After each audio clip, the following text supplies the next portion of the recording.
తప్పు మనది కాదు, పాకిస్తాన్ ప్రధానమంత్రిదే. కానీ ఏడుపు అందరి మీద కంటే భారత్ మీద ఎక్కువ ఏడుస్తూ ఉంటాడు. తన్నెవరూ పట్టించుకోవట్లేదు అన్నటువంటి ఏడుపు. బేసిక్గా అమెరికా అధ్యక్షుడు ట్రంప్ ఆసిఫ్ మునీర్ సైనిక చీఫ్ని పిలిచాడు తప్పించి ప్రధానమంత్రిని పిలవాల.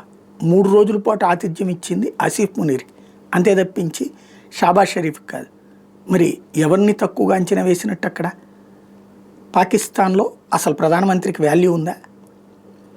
ఒక ఇమ్రాన్ ఖాన్కి వాల్యూ ఉండేది, నవాజ్ షరీఫ్కి వాల్యూ ఉండేది. వాళ్ళని పక్కన పెట్టారు సైన్యం. ఆ పక్కన పెట్టిన సైన్యంతో చేతులు కలిపినే కదా ఈయన ఇప్పుడు ప్రధానమంత్రి అయింది. ఇప్పుడు కూడా ఇమ్రాన్కి ఎక్కువ మెజారిటీ వచ్చినా కూడా ఈయన ప్రధానమంత్రి అయ్యాడు. అందుకని ఎవడు పట్టించుకోవట్లా. షాంఘై కోఆపరేటివ్ ఆర్గనైజేషన్కి వెళ్ళాక అక్కడ ఎవరు పట్టించుకోలేదు.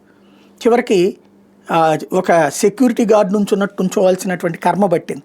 దీని మీద పెద్ద ఎత్తున పాకిస్తాన్లో కూడా ట్రోల్ అవుతున్నటువంటి నేపథ్యంలో తన ఆవేదనని వ్యక్తం చేసుకొచ్చారు.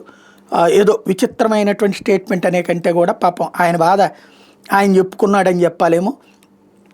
నా కళ్ళ ముందే నా వినాశనానికి ప్రణాళిక జరుగుతున్న దాన్ని చూస్తున్నాను, ఇది ఆయన స్టేట్మెంట్. యాక్చువల్గా చెప్పాలంటే అమెరికా ఇతన్ని దించి ఇప్పుడు షాబాజ్ షరీఫ్ చేతికి, ఇదే అతని పేరేంటి, ఆసిఫ్ మునీర్ చేతికి ప్రభుత్వాన్ని అప్పజెప్పే కుట్రకి సహకరించబోతున్నట్టు కనబడుతోంది. అందుకనే ఈ మాట అన్నట్టుంది.